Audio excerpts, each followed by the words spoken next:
Vocês não vão acreditar no que meu próprio filho fez comigo na semana passada. Ele preparou meu prato favorito, estrogonofe de frango, que não comia há anos. Eu fiquei emocionado. Pensei que finalmente estava se importando com o pai. Mas quando fui comer, senti algo estranho na boca. Eram cacos de vidro moído misturados na comida. E o que eu fiz depois? Bem, digamos que meu filho não esperava que eu descobrisse antes de engolir. Fiquem até o final porque essa história vai chocar vocês. Mas antes de continuarmos, confira se você já está inscrito no canal e escreva nos comentários de onde você está assistindo este vídeo. Meu nome é Francisco Silva, tenho 65 anos, e até aquela quinta-feira de novembro eu ainda acreditava que pai sempre será pai. Que bobagem a minha. Moro sozinho num sobrado simples na Vila Matilde, zona leste de São Paulo, desde que minha Clarice morreu há 2 anos de câncer. A casa tem 3 quartos, mas eu uso só um. O resto virou depósito de memórias que não tenho coragem de mexer. Sou aposentado da Companhia Paulista de Trens Metropolitanos, onde trabalhei 35 anos como maquinista. A pensão não é grande, mas dá para viver. Tenho uma rotina simples. Acordo às 6 da manhã, tomo café preto com pão francês, assisto o jornal, almoço alguma coisa fácil, cochilo à tarde e janto cedo. Durante a semana quase não saio de casa. Só vou ao mercado, à farmácia e ao posto de saúde quando preciso. Aos domingos visito o túmulo da Clarice no cemitério da Vila Formosa. Conversamos por 1 hora, conto as novidades da semana, limpo a lápide, troco as flores. Tenho 2 filhos. Amanda, de 35 anos, que mora em Campinas com o marido e os 2 filhos. E Gabriel, de 28 anos, que mora aqui em São Paulo mesmo. Amanda me visita todo mês. Sempre traz os netos para almoçar comigo no domingo. Gabriel é mais distante. Aparece quando precisa de alguma coisa ou quando está com problemas. Gabriel sempre foi o filho complicado. Na adolescência deu muito trabalho, usou drogas, repetiu o 2º ano, brigava com a mãe todo dia. Quando completou 18 anos, saiu de casa prometendo que ia mostrar para o mundo que era capaz. Voltou 3 meses depois, sem dinheiro, sem emprego, pedindo para ficar mais um tempo. Desde então, é assim. Sai, volta, sai, volta. Hoje tem 28 anos e ainda não conseguiu se estabilizar na vida.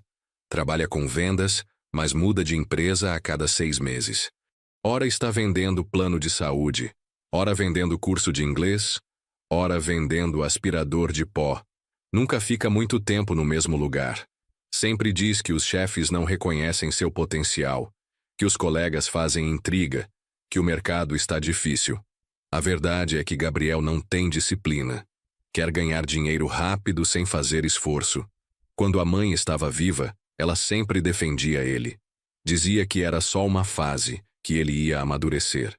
Eu tentava ser mais rígido, cobrar responsabilidade, mas a Clarice não deixava. Francisco, o menino está tentando dar um tempo para ele. Depois que ela morreu, Gabriel ficou ainda mais perdido. Não tinha mais a mãe para defendê-lo das minhas cobranças. Começou a vir menos em casa, só quando precisava de dinheiro emprestado. Eu emprestava porque era meu filho, mas sempre ficava preocupado se ia receber de volta. Na quinta-feira, dia 15 de novembro, eu estava assistindo o Jornal Nacional quando tocaram a campainha. Era Gabriel às 8 da noite, com 2 sacolas do supermercado na mão. Francisco, vim fazer um jantar especial para o senhor. Fiquei surpreso. Gabriel nunca tinha cozinhado para mim. Na verdade, mal sabia fritar um ovo. Oi, filho. Que ocasião especial é essa? Nenhuma ocasião, pai. Só quis fazer uma surpresa. Notei que estava mais animado que o normal, quase eufórico. Gabriel sempre foi de humor instável, mas naquele dia estava diferente, como se tivesse acontecido algo muito bom na vida dele. Entrou direto para a cozinha e começou a tirar as coisas das sacolas. Frango em cubos, creme de leite, champignon, batata palha, cebola, alho. Vou fazer seu estrogonofe favorito, pai. Aquele que a mãe fazia. Meu coração apertou um pouco. Strogonoff era mesmo minha comida favorita, mas não comia há mais de 2 anos. Desde que a Clarice morreu, perdi o gosto por comidas elaboradas. Comia só o básico: arroz, feijão, carne de panela, ovo frito. Gabriel, você sabe fazer estrogonofe? Aprendi vendo uns vídeos no YouTube. Vai ficar igual ao da mãe. Sentei na mesa da cozinha para fazer companhia enquanto ele cozinhava. Era estranho vê-lo ali, mexendo panela, temperando a comida, concentrado como nunca tinha visto. Pai, lembra quando eu era criança e ficava olhando a mãe cozinhar? Gabriel estava nostálgico, falando de memórias da infância.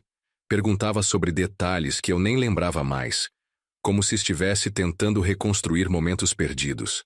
Ela sempre dizia que cozinhar era forma de demonstrar amor. É verdade, ela dizia isso mesmo. Gabriel parecia genuinamente emocionado falando da mãe. Os olhos até brilharam quando contou que tinha sonhado com ela na semana anterior. No sonho ela estava cozinhando e pediu para ele cuidar melhor do pai. Por isso resolvi vir aqui hoje, pai. Quero ser um filho melhor. A conversa durou 1h30 enquanto ele preparava o jantar. Falamos sobre a mãe, sobre o passado, sobre planos para o futuro. Gabriel disse que tinha conseguido um emprego novo numa empresa de seguros, que dessa vez ia dar certo, que queria constituir família. Pai, estou namorando uma moça especial. Quero que o senhor conheça ela. Perguntei sobre a namorada. Chamava Carolina, trabalhava como enfermeira, tinha 26 anos. Segundo Gabriel, ela estava ajudando ele a se organizar melhor, a ser mais responsável. Ela que me incentivou a vir aqui hoje, pai. Disse que família é a coisa mais importante na vida. O estrogonofe ficou pronto às 10 da noite. Gabriel serviu um prato generoso para mim e outro menor para ele. Vamos comer assistindo televisão, pai. Ligou um filme antigo no canal aberto e sentamos na sala. O cheiro estava delicioso, igual ao que a Clarice fazia. Gabriel tinha caprichado no tempero. Bom apetite, pai. Espero que goste. Peguei o garfo e levei a primeira colherada à boca. O sabor estava perfeito, cremoso, bem temperado, com o gosto nostálgico da infância. Mas na segunda garfada senti algo estranho. Era como se tivesse pequenos grãos duros misturados no creme. Pensei que fossem pedaços de alho mal picado ou algum tempero que Gabriel tinha exagerado.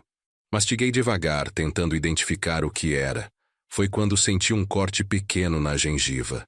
Gabriel, tem alguma coisa estranha nessa comida. Alguma coisa dura, cortante. Como assim, pai? Está tudo normal aqui. Ele mostrou o próprio prato, comendo normalmente, sem nenhum problema. Talvez seja impressão sua, mas não era impressão. Continuei mastigando e senti outro corte, dessa vez na língua. Uma pontada aguda, como se tivesse mordido algo afiado. Gabriel, tem alguma coisa cortante nessa comida. Tenho certeza. Para de comer um pouco. Não é possível, pai. Eu mesmo preparei tudo. Não tem nada de errado. Mesmo ele insistindo que estava tudo normal, resolvi não arriscar. Levantei e fui cuspir o que estava na boca dentro da pia da cozinha. Foi quando vi algo que me gelou o sangue. No que cuspi havia pequenos fragmentos transparentes, brilhantes, com pontas afiadas. Pareciam cacos de vidro minúsculos, do tamanho de grãos de arroz. Gabriel, vem cá urgente. Ele chegou na cozinha com cara de preocupado. O que foi, pai? Olha isso que estava na comida. Mostrei os fragmentos na pia. Gabriel olhou e fingiu surpresa. Nossa, que estranho. Deve ter quebrado alguma coisa sem perceber. Talvez um copo ou pote.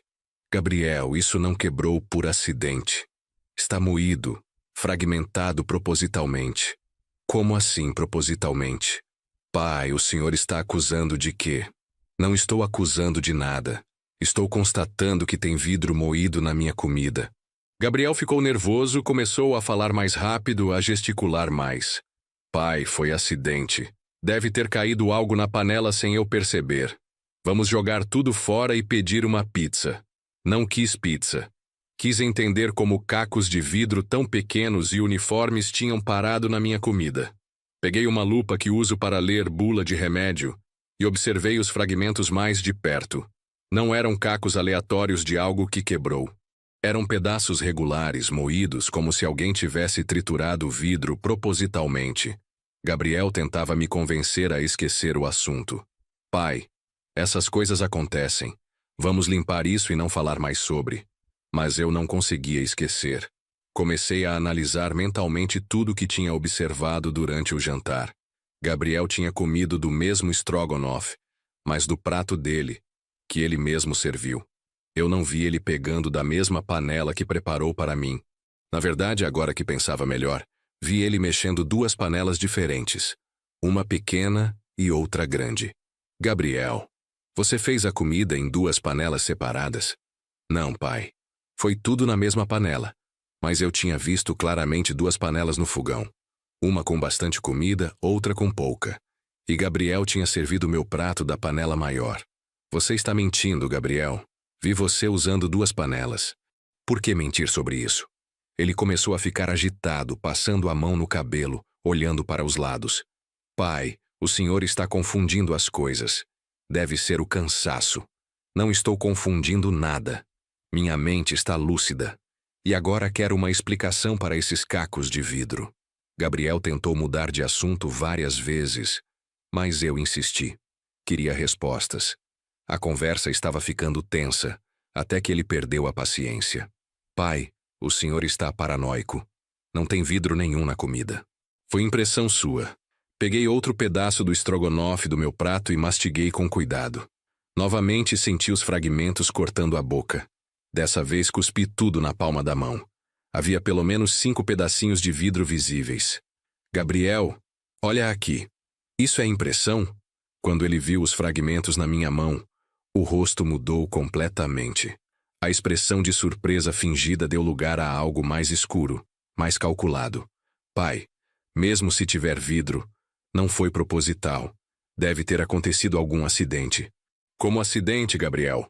Vidro não aparece moído numa panela por acidente. Alguém teve que triturar e misturar propositalmente. Ele ficou em silêncio por alguns segundos, claramente pensando no que responder. Pai, talvez tenha quebrado alguma coisa e eu não percebi na hora. Limpei tudo correndo. Pode ter ficado alguns pedaços. Gabriel, para de mentir. Você colocou vidro moído na minha comida de propósito. Por quê? A pergunta saiu mais como uma afirmação. Eu tinha certeza do que estava dizendo. Os cacos eram pequenos demais e numerosos demais para serem resultado de acidente. Pai, que loucura é essa? Por que eu colocaria vidro na sua comida? Essa é a pergunta que eu quero que você responda. Gabriel começou a andar pela cozinha, nervoso, evitando olhar nos meus olhos. Era o mesmo comportamento de quando era adolescente e aprontava alguma coisa. Gabriel, senta aqui e me explica o que está acontecendo. Ele continuou andando pela cozinha, mexendo em coisas aleatórias, limpando a pia que já estava limpa, organizando temperos que já estavam organizados. Pai, o senhor está imaginando coisas. Não tem vidro nenhum na comida. Peguei os fragmentos que tinha cuspido e coloquei numa colher para ele ver melhor. Gabriel, isso aqui é vidro. Você sabe que é vidro. Eu sei que é vidro. Para de fingir que foi acidente. Quando ele viu os pedaços na colher, começou a suar. Gotas de suor na testa, nas mãos tremendo ligeiramente. Gabriel, você está nervoso. Por que está nervoso se foi só um acidente? Não estou nervoso, pai. Estou preocupado com o senhor. Deve ter engolido alguns pedaços. Vamos para o hospital. A preocupação dele pareceu genuína por um momento, mas havia algo falso no tom de voz. Como se estivesse representando preocupação, não sentindo de verdade. Gabriel, se você estava preocupado comigo, por que insistiu tanto que eu estava imaginando coisas? Por que não admitiu logo que tinha vidro na comida? Ele não soube responder. Ficou me olhando com uma expressão que eu não conseguia decifrar. Era medo, culpa, raiva, tudo misturado. Pai, vamos resolver isso depois. Agora o importante é ver se o senhor está bem. Não vou resolver depois. Vou resolver agora. Gabriel, eu vou fazer uma pergunta e quero que responda com sinceridade. Você colocou vidro na minha comida de propósito? Ele demorou para responder. Durante esse silêncio, observei cada detalhe da expressão dele. Os olhos fugiram dos meus. A respiração ficou mais rápida. As mãos começaram a tremer visivelmente. Pai, que pergunta é essa? Claro que não coloquei vidro na sua comida. É meu pai. Gabriel, olha nos meus olhos e repete isso. Ele tentou olhar, mas não conseguiu manter o olhar fixo. Desviava constantemente, como criança mentindo. Pai, o senhor está me deixando nervoso com essas perguntas. Lógico que não fiz nada contra o senhor. Nesse momento tive certeza absoluta. Gabriel estava mentindo. Conhecia meu filho há 28 anos. Sabia ler cada gesto, cada expressão. Ele estava escondendo alguma coisa grave. Gabriel, vou chamar a polícia. Se foi acidente, eles vão esclarecer. Se foi proposital, você vai pagar pelas consequências. A reação dele foi imediata e desesperada. Não, pai. Não chama a polícia. Vamos resolver entre nós. Se ele não tinha feito nada de errado, por que tinha medo da polícia? Inocentes não temem investigação. Culpados, sim.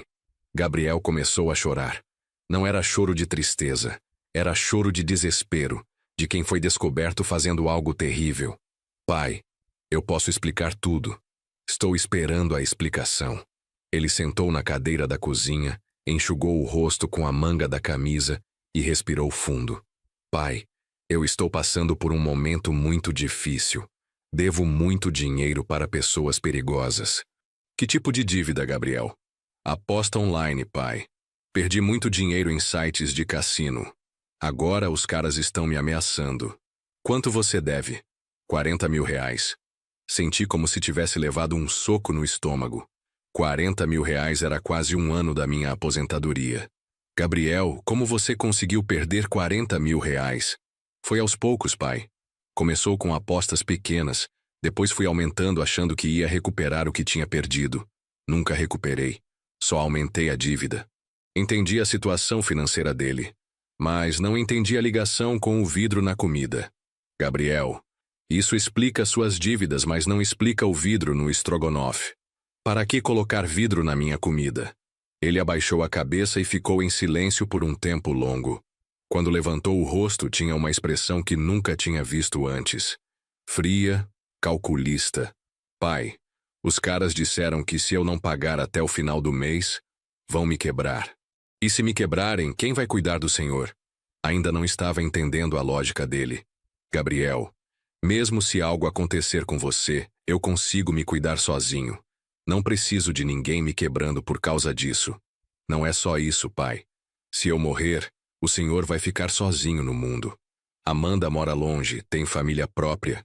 O senhor vai definhar aqui nessa casa. A conversa estava tomando um rumo sinistro.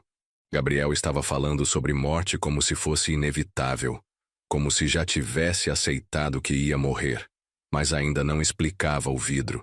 Gabriel, isso tudo é muito triste, mas ainda não me disse por que colocou vidro na comida.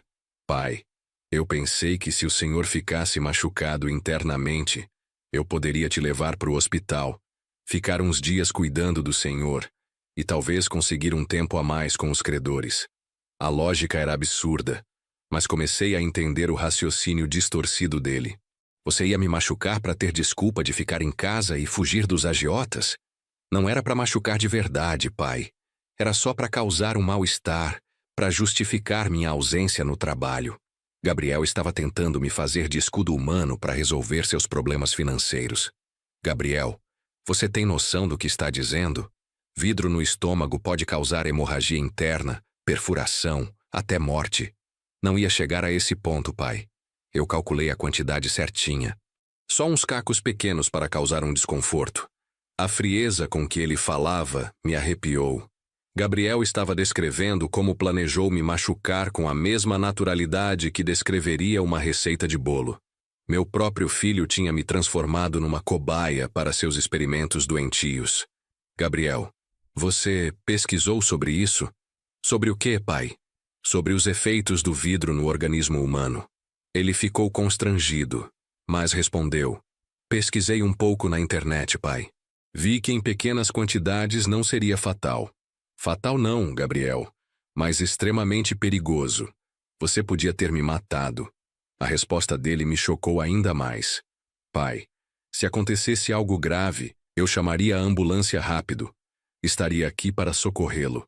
Gabriel tinha planejado me machucar, mas também tinha planejado me salvar. Na cabeça doentia dele, isso justificava a crueldade do ato inicial. Era como se ele achasse que ser o salvador depois de ser o agressor diminuía a gravidade do crime. Gabriel, você está doente. Precisa de ajuda psicológica. Não estou doente, pai. Estou desesperado. Desespero não justifica crueldade, Gabriel. Principalmente crueldade contra quem te criou, te alimentou, te protegeu durante 28 anos. Eu sei, pai. Por isso estou me sentindo mal. Mas era a única solução que encontrei. A única solução? Gabriel, você é um homem adulto de 28 anos. Podia arrumar um segundo emprego, pedir empréstimo no banco, vender alguma coisa. Porque a primeira ideia foi me machucar. Pai, já tentei tudo isso. Banco não empresta para quem está negativado. Segundo emprego não consegui porque preciso ficar disponível para vendas. E não tenho nada de valor para vender. Mesmo que tudo isso fosse verdade, ainda não justificava o que ele fez. Gabriel, a casa onde você nasceu e se criou vale mais de 200 mil reais. Se você precisasse mesmo de dinheiro, por que não pediu para eu vender e dividir o dinheiro? A pergunta o deixou desconfortável. Começou a se mexer na cadeira, olhar para os lados, respirar mais rápido. Pai, eu não posso pedir para o senhor vender a casa da família. Seria muito egoísmo da minha parte. Que mentira, Gabriel. Machucar o pai é egoísmo muito pior que pedir para vender uma casa. Ele não tinha argumentos lógicos para rebater. Estava improvisando justificativas na hora, tentando soar razoável, mas só conseguia soar mais suspeito. Gabriel, quero que me conte a verdade completa. Desde quando você planejou isso? Ele resistiu por alguns minutos, mas acabou cedendo quando ameacei chamar a polícia. Pai, faz 2 semanas que estou pensando nisso. 2 semanas planejando me machucar. Não exatamente isso, pai. No começo pensei em fingir um acidente comigo mesmo, quebrar o braço ou coisa assim. Mas aí percebi que se o senhor ficasse doente, eu teria justificativa melhor para faltar trabalho e ficar em casa. A evolução do pensamento dele era aterrorizante. Primeiro pensou em se machucar, depois decidiu me machucar. Como se eu fosse apenas uma ferramenta para resolver seus problemas. Gabriel, em que momento você decidiu que colocar vidro na comida do seu pai era uma boa ideia? Pai, não foi assim. Eu estava pesquisando sobre acidentes domésticos e vi que vidro na comida era uma das causas mais comuns de internação de idosos. Pensei que seria convincente. Ele tinha pesquisado especificamente sobre como machucar idosos. Meu filho tinha estudado formas de me prejudicar como se fosse matéria da faculdade. Gabriel, onde você conseguiu o vidro? Quebrei um copo velho no quintal e triturei os pedaços com um martelo. Depois peneirei para ficar só os fragmentos pequenos. O nível de premeditação era assustador. Gabriel não tinha agido por impulso. Tinha planejado, pesquisado, preparado tudo com antecedência. Gabriel, você testou isso em algum animal antes de testar em mim? A pergunta o deixou horrorizado. Pai, que pergunta é essa? Claro que não. É uma pergunta lógica. Se você estava pesquisando sobre dosagens e efeitos, deve ter testado em alguma coisa antes. Pai, eu jamais machucaria um animal. Mas machucar o pai pode? A contradição era gritante. Gabriel tinha escrúpulos para machucar animais, mas não para machucar o próprio pai. Mostrava que ele sabia exatamente o que estava fazendo e que era errado. Pai, é diferente. O senhor é meu pai. Eu estaria aqui para socorrê-lo se desse algo errado. Gabriel, ser seu pai me torna mais protegido, não menos protegido. Você deveria me proteger, não me machucar. Ele começou a chorar novamente, mas dessa vez percebi que era choro manipulativo. Gabriel sempre usou lágrimas para escapar das consequências dos próprios atos. Funcionava com a mãe, mas comigo não funcionaria mais. Gabriel, para de chorar e me explica uma coisa. Como você sabia que eu não ia perceber o vidro na comida? Pensei que misturado no creme e com o sabor forte dos temperos, Passaria despercebido. Você estava errado.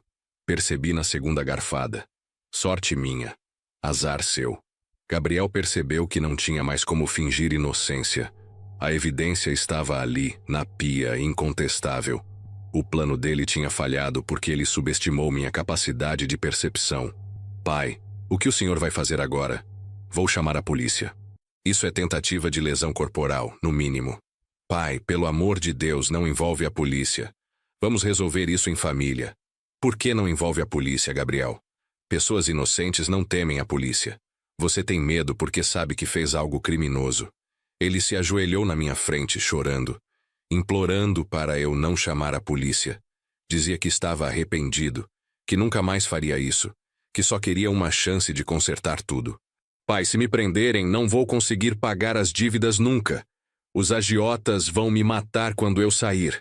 Gabriel, você deveria ter pensado nisso antes de tentar me machucar. Ações têm consequências. Durante 28 anos você aprendeu que podia fazer qualquer coisa que no final alguém resolvia seus problemas. A mãe resolvia. Eu resolvia. Sempre alguém resolvia. Hoje você vai aprender que algumas ações não têm volta. Levantei para pegar o telefone e chamar a polícia. Gabriel agarrou meu braço. Pai, por favor. Dou minha palavra que nunca mais vou fazer isso. Me solta, Gabriel. Sua palavra não vale nada. Você acabou de mentir para mim durante 1 hora inteira. Gabriel me soltou, mas continuou implorando. Pai, me dá uma última chance. Vou sumir da sua vida. Nunca mais vou incomodar o Senhor. A proposta era tentadora. Livrar-me do Gabriel seria resolver vários problemas de uma vez. Mas deixá-lo escapar impune seria perigoso. Se ele conseguiu planejar isso uma vez, conseguiria planejar novamente. Gabriel, como posso ter certeza de que você não vai tentar de novo? Como posso ter certeza de que da próxima vez não vai ser algo pior? Pai, eu juro pela memória da mãe que nunca mais vou fazer isso. Não jure pela memória da sua mãe. Sua mãe ficaria horrorizada sabendo o que você fez hoje. A menção da Clarice fez Gabriel chorar ainda mais. Sempre que se sentia culpado por alguma coisa, usava a memória da mãe para se justificar ou para fugir das consequências. Pai, a mãe sempre dizia para resolver os problemas em família, sem envolver estranhos. A mãe também dizia para proteger o pai, não para machucá-lo. Você esqueceu dessa parte. Gabriel percebeu que não conseguiria me convencer a não chamar a polícia. Mudou de estratégia. Começou a tentar negociar. Pai, se o senhor não chamar a polícia, eu assino um papel me comprometendo a nunca mais me aproximar do senhor. Que tipo de papel, Gabriel? Reconhecimento de culpa? Compromisso de não agredi-o? O que o senhor quiser. A proposta me fez pensar. Um documento assinado seria a prova do que aconteceu, mas não garantiria minha segurança futura. Gabriel podia assinar qualquer coisa e depois tentar de novo.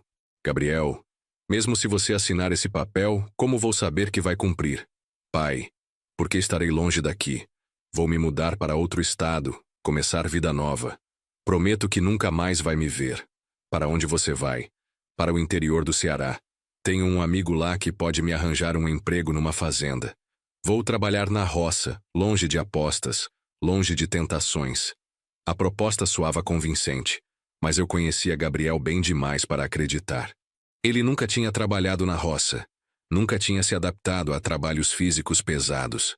Gabriel, você não aguenta nem carregar compras do supermercado. Como vai trabalhar numa fazenda? Pai, quando a situação aperta, a gente se adapta a qualquer coisa. Vou aprender. Era mais uma fantasia. Gabriel estava prometendo uma transformação radical da personalidade para escapar das consequências. Mas transformações assim não acontecem do dia para a noite. Gabriel, você já tentou fugir dos problemas várias vezes. Sempre volta quando precisa de alguma coisa. Por que dessa vez seria diferente? Porque dessa vez estou realmente arrependido, pai. E porque percebi que posso machucar quem mais amo no mundo. Arrependimento depois de ser descoberto não é arrependimento real, Gabriel. É só medo das consequências. Se eu não tivesse percebido o vidro, você estaria arrependido? Ele não soube responder. Ficamos nos olhando em silêncio por alguns minutos. Eu tentando decidir o que fazer, ele tentando encontrar argumentos para me convencer. Pai, me dá essa última chance. Se eu fizer qualquer coisa errada de novo, o senhor pode me entregar para a polícia. Gabriel, oportunidades não se ganham, se conquistam. E você acabou de perder qualquer direito de pedir oportunidades. Peguei o telefone para chamar a polícia, mas Gabriel se jogou no chão e agarrou minhas pernas. Pai, pelo amor de Deus, não faz isso. Vou morrer na cadeia. Os agiotas têm contatos dentro das penitenciárias. Se me prenderem, não vou durar uma semana lá dentro. Gabriel estava em pânico total. Suor escorrendo pelo rosto, respiração ofegante, tremores nas mãos. Era a primeira vez que o via com tanto medo real. Levanta daí, Gabriel. Você deveria ter pensado nessas consequências antes de tentar me envenenar com vidro. Pai, me escuta. Eu tenho uma proposta melhor. Se o senhor não chamar a polícia, eu conto tudo sobre os agiotas. Nomes, endereços, como eles operam. O senhor pode entregar eles para a polícia no meu lugar. Que tipo de proposta é essa? Trocar a própria prisão pela prisão dos credores? Gabriel, isso só prova que você continua pensando só em si mesmo. Pai, se prenderem os agiotas, eu fico livre das ameaças. Posso trabalhar em paz e pagar as dívidas aos poucos. Todo mundo sai ganhando. Exceto eu, que quase morri mastigando vidro por causa dos seus problemas. Gabriel continuou implorando. Mas eu já tinha decidido. Segurei firme no telefone e disquei 190. Alô, Polícia Militar. Preciso registrar uma ocorrência de tentativa de envenenamento. Gabriel tentou tomar o telefone da minha mão, mas consegui me afastar. Sim, foi meu próprio filho. Ele colocou o vidro moído na minha comida. Tenho as evidências aqui. O endereço é Rua das Palmeiras, 847, Vila Matilde. A viatura chegou em 15 minutos. Gabriel passou esse tempo todo tentando me convencer a desistir da denúncia. Chorava, implorava, prometia tudo o que era possível prometer.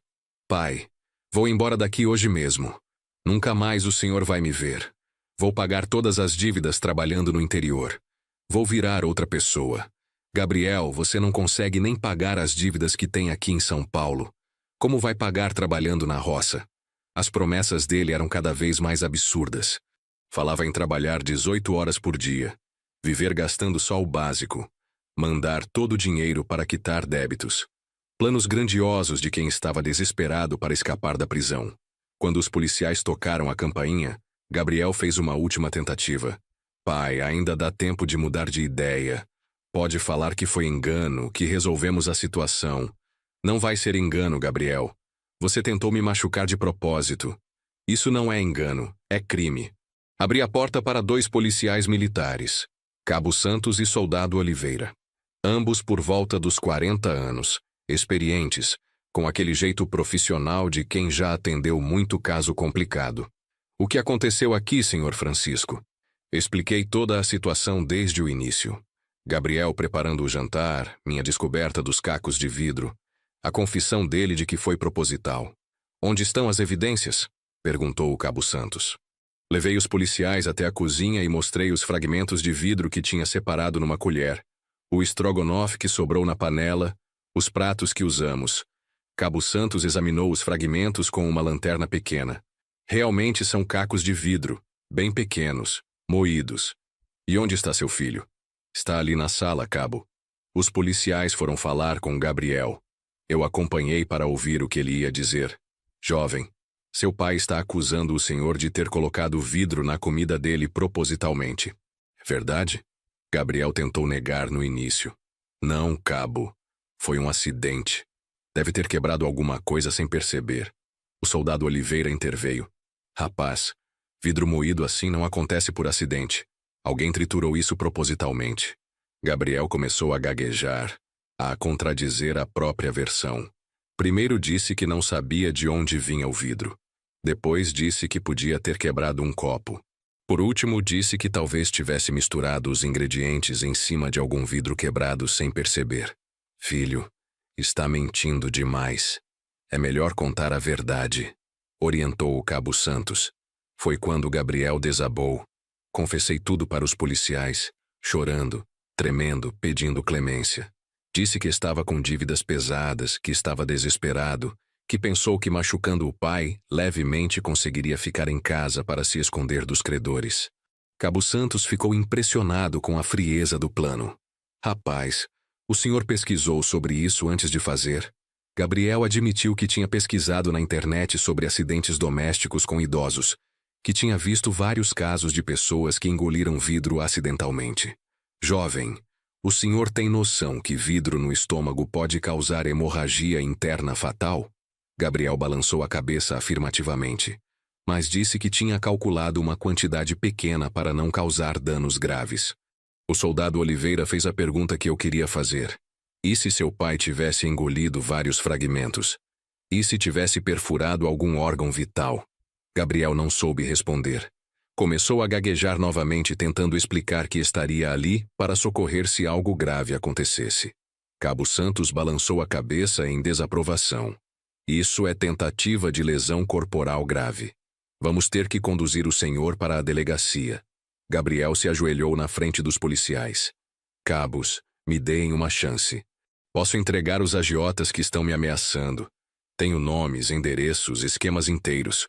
O Cabo Santos olhou para mim. Senhor Francisco, quer acompanhar seu filho na delegacia para prestar depoimento? Claro que quero. Preciso garantir que isso vai ser investigado direito. Durante o caminho para a delegacia, no banco de trás da viatura, Gabriel tentou conversar comigo uma última vez. Pai, ainda dá tempo de voltarmos para casa e resolver isso entre nós. Não há mais nada para resolver, Gabriel. Você mostrou que tipo de pessoa se tornou. Na delegacia do 3I do Distrito Policial, prestei depoimento completo para o delegado Ferreira, um homem sério de uns 50 anos. Contei tudo desde o início. Gabriel aparecendo em casa, preparando o jantar, minha descoberta do vidro, a confissão dele. Senhor Francisco, seu filho já tinha demonstrado comportamento violento antes? Nunca fisicamente, delegado, mas sempre foi manipulativo, mentiroso, irresponsável. O delegado anotou tudo meticulosamente. Vamos precisar do estrogonofe para perícia, dos fragmentos de vidro, do martelo que ele usou para triturar. Também vamos investigar essas dívidas com agiotas. Gabriel prestou depoimento em seguida. Confirmou tudo o que eu tinha falado, tentou minimizar a gravidade, disse que nunca tive intenção de causar danos sérios. Delegado Ferreira não se impressionou com as justificativas. Rapaz, intenção não importa quando se trata de colocar vidro na comida de alguém. O resultado poderia ter sido fatal. Gabriel foi autuado por tentativa de lesão corporal grave e ficou preso preventivamente. O delegado explicou que casos de violência contra idosos eram prioridade da Polícia Civil. Senhor Francisco, vamos investigar tudo. Se descobrirmos que havia premeditação maior, as acusações podem ser mais graves ainda. Voltei para casa às 2 da madrugada, acompanhado de um investigador que coletou as evidências. Pegaram o estrogonofe, os fragmentos de vidro, vasculharam a cozinha atrás do martelo que Gabriel usou. Encontraram no quintal pedaços maiores de vidro e marcas de martelo no chão do tanque. Senhor Francisco, as evidências são claras. Seu filho premeditou isso com antecedência. Fiquei acordado o resto da madrugada pensando em como não tinha percebido que Gabriel era capaz de tanta crueldade. Sempre soube que ele era irresponsável, mas nunca imaginei que podia ser perigoso. Na sexta-feira de manhã, Amanda ligou desesperada. Pai, soube que o Gabriel foi preso. O que aconteceu? Contei tudo para ela. Amanda ficou em silêncio por alguns segundos, processando a informação. Pai, tem certeza que não foi acidente? Filha, vidro moído não aparece na comida por acidente. Gabriel confessou tudo para a polícia. Amanda começou a chorar. Não acredito que meu irmão fez isso com o senhor. Pai, vou contratar um advogado para ele. Não contrate nada, Amanda. Gabriel escolheu esse caminho. Agora vai enfrentar as consequências sozinho. Ela insistiu que eu retirasse a queixa, que resolvêssemos tudo em família. Filha, se eu retirar a queixa hoje, semana que vem Gabriel pode tentar algo pior. Preciso me proteger. No sábado, recebi a visita do delegado Ferreira com novidades sobre a investigação. Senhor Francisco, descobrimos coisas graves sobre seu filho. Que tipo de coisas, delegado? Gabriel não está devendo só para agiotas. Ele falsificou sua assinatura em 3 empréstimos bancários diferentes. Senti o chão sumir debaixo dos pés. Falsificou minha assinatura? Sim. Usou seus documentos para conseguir crédito de R$ 45 mil no Banco do Brasil, 20 mil na Caixa Econômica e 15 mil numa financeira. Total de R$ 80 mil. Era muito mais do que os 40 mil que ele tinha confessado dever aos agiotas. Gabriel tinha mentido até sobre o valor das próprias dívidas.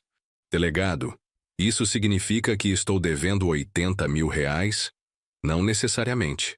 Como foi fraude, os bancos vão anular os contratos. Mas vai ter que provar que não foi o senhor quem assinou. O delegado me mostrou cópias das assinaturas falsificadas. Eram imitações grosseiras da minha letra, mas tinham passado pelos bancos. Senhor Francisco, seu filho estava planejando isso há meses.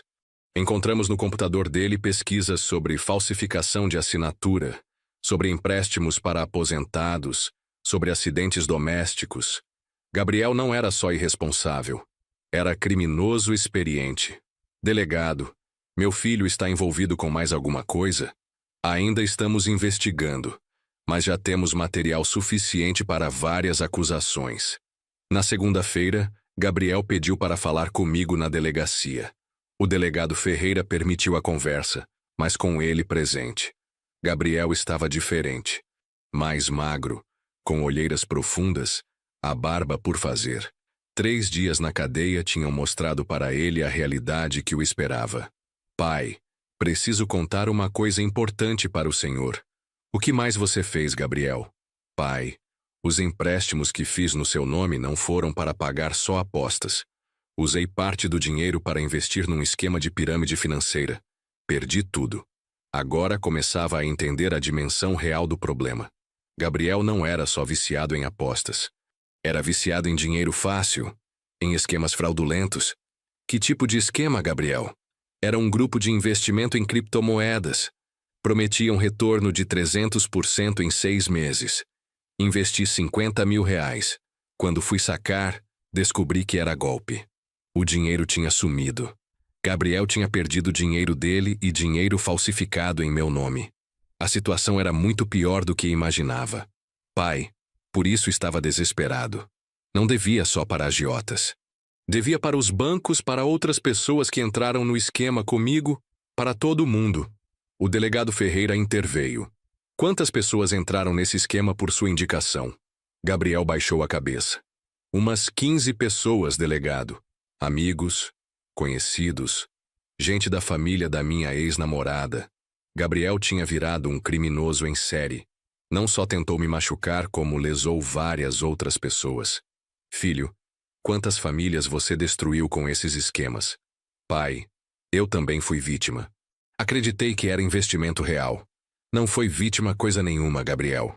Vítima foram as pessoas que você enganou. O delegado Ferreira fez perguntas específicas sobre as outras vítimas. Gabriel forneceu nomes, valores, datas. A investigação estava virando algo muito maior que uma simples tentativa de envenenamento. Senhor Francisco, seu filho está envolvido numa rede de estelionato que pode ter prejudicado dezenas de pessoas. Delegado, isso significa que Gabriel vai ficar preso por muito tempo? Dependendo do que mais descobrirmos, pode pegar de 5 a 12 anos. Gabriel empalideceu quando ouviu a estimativa da pena. Começou a chorar desesperadamente, implorando para eu interceder por ele. Pai, fala para o delegado que eu estou arrependido, que vou devolver todo o dinheiro. Não vou falar nada, Gabriel. Você criou essa confusão sozinho. Vai sair dela sozinho também. Durante toda a minha vida protegi você das consequências dos seus atos. Sempre havia alguém para culpar. Sempre havia desculpa para suas irresponsabilidades. Hoje você vai aprender que ações têm consequências reais. Gabriel tentou argumentar que estava sendo coagido pelos agiotas, que não tinha escolha. Mas eu conhecia bem aquela estratégia. Durante 28 anos, Gabriel usou a mesma tática sempre que aprontava alguma coisa. Se vitimizava, culpava circunstâncias externas, prometia mudanças que nunca cumpria. Mas colocar vidro na minha comida ultrapassou todos os limites. Gabriel, durante sua vida inteira você teve escolhas. Escolheu apostar ao invés de trabalhar. Escolheu mentir ao invés de ser honesto. Escolheu me machucar ao invés de pedir ajuda. Todas foram escolhas suas. O delegado permitiu que eu falasse tudo o que queria falar para Gabriel. Era minha chance de encerrar aquela relação de uma vez por todas. Gabriel, você não é mais meu filho. Meu filho morreu no momento que decidiu colocar vidro na comida do próprio pai. O que existe agora é só um criminoso que por acaso nasceu da minha mulher. Gabriel soluçava sem parar. Pai, não fala isso. Eu continuo sendo seu filho. Continuava sendo só biologicamente. Emocionalmente, você deixou de ser meu filho hoje à noite. Saí da delegacia sem olhar para trás. Gabriel gritou meu nome várias vezes, mas não me virei. Aquele homem tinha se tornado um estranho perigoso para mim. Na terça-feira, Amanda veio de Campinas para conversar comigo. Estava revoltada, mas não com Gabriel. Estava revoltada comigo. Pai, como o senhor pode abandonar seu próprio filho numa hora dessas? Amanda, seu irmão tentou me envenenar com vidro. Não estou abandonando ele. Estou me protegendo. Ela argumentou que Gabriel estava desesperado, que pessoas desesperadas fazem loucuras, que família precisa se apoiar nos momentos difíceis. Filha, Gabriel não estava desesperado quando falsificou minha assinatura. Não estava desesperado quando enganou 15 pessoas com esquema de pirâmide. Estava calculando cada passo para lesar outras pessoas. A conversa com Amanda durou 3 horas. Ela tentou me convencer a retirar a queixa. Eu tentei explicar por que não podia fazer isso. Pai, se o Gabriel for condenado, a vida dele vai acabar. Ficha criminal, impossibilidade de arrumar emprego decente, preconceito social. Amanda, a vida dele já acabou quando ele escolheu o crime como solução para os problemas. Eu não posso salvar quem não quer ser salvo. Amanda saiu de casa chorando, dizendo que eu estava sendo cruel, que estava abandonando Gabriel quando ele mais precisava. Pai, um dia o senhor vai se arrepender disso. Talvez eu me arrependa, Amanda, mas prefiro me arrepender de ter sido firme do que me arrepender de estar morto. Essa frase calou ela. Pela primeira vez, Amanda pareceu entender a gravidade real da situação. Se Gabriel conseguiu planejar envenenamento com vidro, o que mais não conseguiria planejar? Na quarta-feira recebi uma ligação inesperada. Era Carolina, a namorada que Gabriel tinha mencionado. Senhor Francisco, preciso falar com o senhor urgentemente. Pode me receber? Concordei em recebê-la. Queria conhecer a pessoa que supostamente estava ajudando Gabriel a se tornar mais responsável. Carolina chegou às 3 da tarde. Era uma mulher bonita, bem vestida, com aquele jeito profissional de quem trabalha na área da saúde. Senhor Francisco, Gabriel me contou o que aconteceu. Quero que saiba que eu não sabia de nada. Carolina parecia genuinamente chocada com a descoberta. Disse que namorava Gabriel há 4 meses, que ele nunca tinha demonstrado tendências violentas. Senhor Francisco, Gabriel me falou que o senhor estava deprimido desde que sua esposa morreu, que não se cuidava direito. Ele disse isso? Disse. Por isso pensei que fazer um jantar seria gesto carinhoso da parte dele. Nunca imaginei que fosse para machucar o senhor. Carolina contou que Gabriel tinha falado várias vezes sobre mim nas últimas semanas, sempre dizendo que estava preocupado com minha saúde mental, que eu estava definhando sozinho naquela casa. Senhor Francisco, agora entendo que ele estava preparando justificativas para o que planejava fazer. Ela estava certa. Gabriel tinha criado uma narrativa sobre minha suposta depressão para justificar suas ações. Carolina tinha mais informações importantes. Senhor Francisco, Gabriel me pediu dinheiro emprestado na semana passada. Disse que era para pagar uma dívida urgente. Quanto ele pediu? 10 mil reais. Era o dinheiro que eu tinha guardado para trocar meu carro. Emprestei, porque acreditei que era emergência real. Agora Carolina estava descobrindo que também tinha sido vítima das manipulações de Gabriel. Ele usou história triste para conseguir dinheiro dela também. Carolina, Gabriel contou alguma coisa sobre agiotas, ameaças, apostas online? Contou sim. Disse que tinha se envolvido com pessoas perigosas e que estava com medo. Por isso ofereci ajuda. Pensei que estava namorando uma pessoa com problemas financeiros temporários, não um criminoso. Carolina rompeu o namoro ali mesmo, na minha sala. Disse que não conseguiria mais confiar em Gabriel depois de saber o que ele fez comigo. Senhor Francisco, vou testemunhar contra ele se for necessário. O que Gabriel fez é imperdoável. A sinceridade dela me impressionou. Em 4 meses de namoro, Carolina tinha desenvolvido mais senso de justiça que Gabriel em 28 anos de vida. Na quinta-feira, uma semana depois da tentativa de envenenamento, o delegado Ferreira me chamou na delegacia para mostrar o resultado das investigações. Senhor Francisco, a situação do seu filho é muito mais grave do que imaginávamos. Que tipo de gravidade, delegado? Gabriel não está envolvido só com apostas e empréstimos falsos. Ele integra uma quadrilha especializada em golpes contra idosos. O delegado me mostrou uma pasta cheia de documentos, fotos, conversas interceptadas. A quadrilha tinha pelo menos 12 integrantes e já tinha lesado mais de 50 famílias. Senhor Francisco, seu filho era responsável por identificar alvos potenciais. Idosos sozinhos, com patrimônio, sem muito contato com a família. Como assim identificar alvos? Gabriel frequentava grupos de apoio para enlutados, casas de repouso, filas de banco onde encontrava aposentados. Conversava com eles, ganhava confiança, descobria a situação financeira e familiar. Depois passava as informações para o resto da quadrilha. O sangue gelou nas minhas veias. Gabriel tinha me transformado num alvo. Estava estudando minha rotina, meus hábitos, minha solidão para entender como me atingir. Delegado, meu filho estava planejando me roubar? Pior que isso, estava planejando um acidente fatal. O vidro na comida era só o primeiro teste. Se tivesse funcionado, os próximos passos seriam mais agressivos. O delegado me mostrou mensagens do celular de Gabriel trocadas com outros membros da quadrilha. Mensagens que me fizeram perder qualquer resto de amor paternal que ainda sentia por ele. As mensagens eram de uma frieza aterrorizante. Gabriel descrevia minha rotina em detalhes. Horário que acordava quando saía de casa, onde guardava documentos importantes, quanto dinheiro tinha na conta. Tratava meu assassinato como projeto empresarial.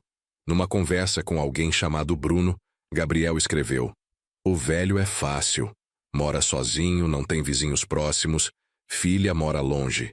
Pode simular acidente doméstico sem problema. Senhor Francisco, seu filho estava recebendo instruções de como matar o senhor sem levantar suspeitas. O plano completo estava detalhado numa conversa de 2 meses atrás. Primeira etapa: ganhar confiança fazendo favores e demonstrando preocupação. Segunda etapa: causar pequenos acidentes para testar reações. Terceira etapa: acidente fatal que parecesse natural.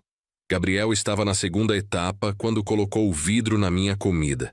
Se eu não tivesse percebido, ele partiria para a terceira etapa em poucos dias. Delegado, que tipo de acidente fatal eles estavam planejando? Queda da escada, choque elétrico no chuveiro, vazamento de gás. Qualquer coisa que justificasse morte súbita de idoso sem levantar suspeitas. O delegado me mostrou outras mensagens onde Gabriel pedia conselhos sobre dosagem de medicamentos. Queria saber como simular overdose acidental de remédio para pressão. Senhor Francisco, seu filho estava pesquisando várias formas de matá-lo. A descoberta da quadrilha mudou completamente minha perspectiva sobre Gabriel. Não era só um filho irresponsável com problemas financeiros. Era integrante ativo de organização criminosa especializada em matar idosos. Delegado, quantas pessoas essa quadrilha já matou? Estamos investigando 17 mortes suspeitas nos últimos 2 anos. Todas idosos, todas classificadas inicialmente como morte natural ou acidental. 17 famílias que perderam entes queridos para criminosos como meu filho. 17 histórias que poderiam ter sido a minha história. Senhor Francisco, o senhor teve muita sorte. Na maioria dos casos, as vítimas não percebem que estão sendo envenenadas até ser tarde demais. Minha sorte foi ter percebido o vidro na segunda garfada. Se tivesse engolido aquela primeira colherada sem mastigar direito, estaria morto ou no CTI com hemorragia interna. O delegado marcou várias sessões de depoimento nas semanas seguintes. Eu seria testemunha principal contra a quadrilha inteira. Senhor Francisco, seu testemunho vai ajudar a condenar pessoas que mataram dezenas de idosos. É uma responsabilidade grande, mas preciso fazer minha parte. Durante essas semanas, comecei a receber ligações estranhas. Vozes que não reconhecia, sempre com ameaças veladas. Senhor Francisco, seria melhor para todos se o senhor esquecesse o que aconteceu. As ligações ameaçadoras aumentaram quando a investigação ganhou repercussão na mídia. O caso da quadrilha que matava idosos virou notícia nos jornais locais. Meu nome não foi divulgado, mas minha história sim. Homem de 65 anos descobre plano do próprio filho para envenená-lo e desmascar a rede criminosa. A matéria teve grande repercussão. Recebi dezenas de ligações de pessoas que se identificaram com a história. Uma senhora de Santos me ligou chorando. Senhor Francisco, vi sua história no jornal. Minha filha também andava muito prestativa ultimamente. Agora estou desconfiada. Orientei ela a prestar atenção em qualquer mudança de comportamento da filha, a conferir medicamentos e comida, a desconfiar de favores excessivos. Dona Maria, pessoas que amam de verdade não precisam provar amor todo dia. Desconfie de quem de repente fica muito carinhoso. Minha experiência terrível. Estava ajudando outras pessoas a se protegerem. Um senhor de Ribeirão Preto me escreveu uma carta. Seu Francisco, depois de ler sua história, comecei a desconfiar do meu genro. Descobri que ele estava diluindo meus remédios da diabetes. Se não fosse seu alerta, eu podia ter entrado em coma. Histórias como essa me motivavam a continuar colaborando com a investigação, mesmo com as ameaças. Cada pessoa protegida justificava qualquer risco que eu estava correndo. O julgamento de Gabriel aconteceu 8 meses depois. A quadrilha inteira foi julgada em conjunto. 12 criminosos no banco dos réus, incluindo meu filho. A acusação era pesada. Formação de quadrilha, estelionato qualificado, tentativa de homicídio e falsificação de documento. Gabriel tentou várias defesas. Primeiro alegou que era vítima da quadrilha, coagido a participar.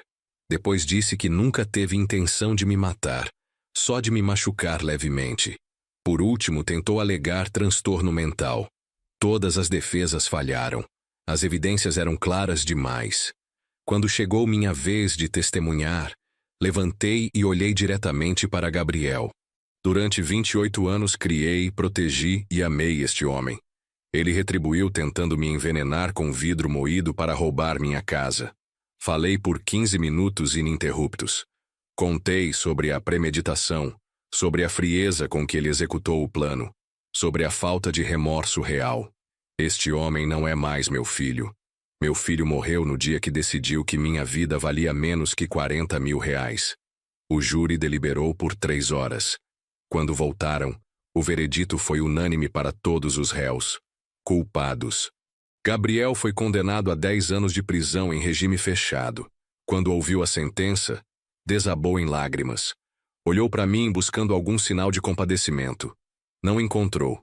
Eu tinha aprendido a separar pai de vítima. Após a condenação, Amanda veio conversar comigo novamente. Pai, agora que o Gabriel foi condenado, o senhor não acha que já foi justiça suficiente? Filha, justiça suficiente seria ele nunca ter tentado me envenenar. Mas já que tentou, 10 anos de prisão é o mínimo que ele merece. Amanda ainda achava que eu deveria perdoar Gabriel, visitá-lo na prisão, manter contato. Pai, independente do que ele fez, ainda é seu filho. Amanda, filho, é quem age como filho. Gabriel agiu como inimigo. Precisava que ela entendesse que perdão não significava exposição continuada ao perigo.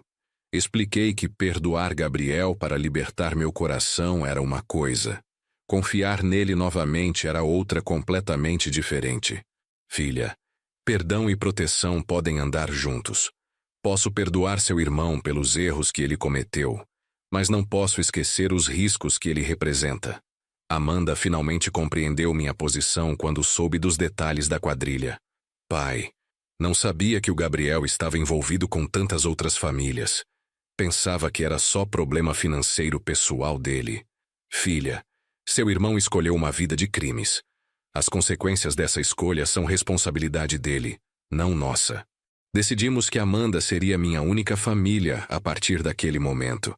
Gabriel seria tratado como estranho perigoso. 1 ano depois da condenação, comecei a dar palestras em grupos de terceira idade sobre como se proteger de golpes familiares. Minha experiência tinha valor educativo. Podia ajudar outras pessoas a identificarem sinais de perigo. Pessoal, sempre digo no início das palestras, desconfiem quando familiares distantes de repente ficam muito prestativos. Amor verdadeiro é constante. Não aparece do nada. Conto minha história em detalhes, mostrando os sinais que deveria ter percebido antes.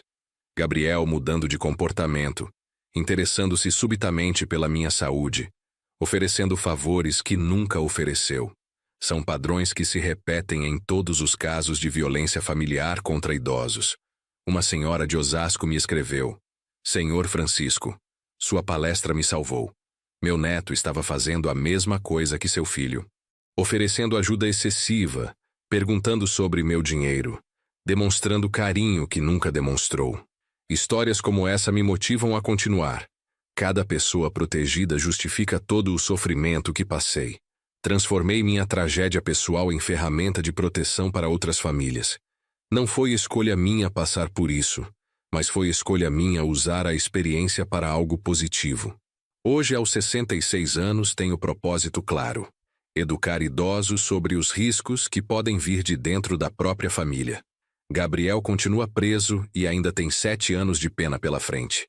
Não recebo cartas dele, não faço visitas, não mantenho nenhum tipo de contato. Para mim, ele morreu no dia que colocou vidro na minha comida. Amanda respeitou minha decisão e também cortou o contato com o irmão. Pai, depois que conheci todos os detalhes do que ele planejava, entendi que o Senhor tomou a decisão certa. Hoje minha família se resume a Amanda, meus 2 netos e os amigos verdadeiros que fiz depois dessa experiência. É uma família pequena, mas sólida, baseada em confiança real, não em obrigações sanguíneas. Aprendi que família não é quem nasce conosco, é quem permanece conosco quando precisamos. Gabriel nasceu como meu filho, mas escolheu ser meu inimigo. Amanda nasceu como minha filha e escolheu continuar sendo. Se você chegou até aqui, tem algumas lições importantes desta história. Primeiro, desconfie de mudanças súbitas de comportamento em familiares, principalmente se vêm acompanhadas de favores excessivos. Segundo, examine qualquer coisa estranha na comida ou bebida, mesmo que venha de pessoas próximas. Terceiro, denuncie tentativas de agressão, mesmo quando vem da família.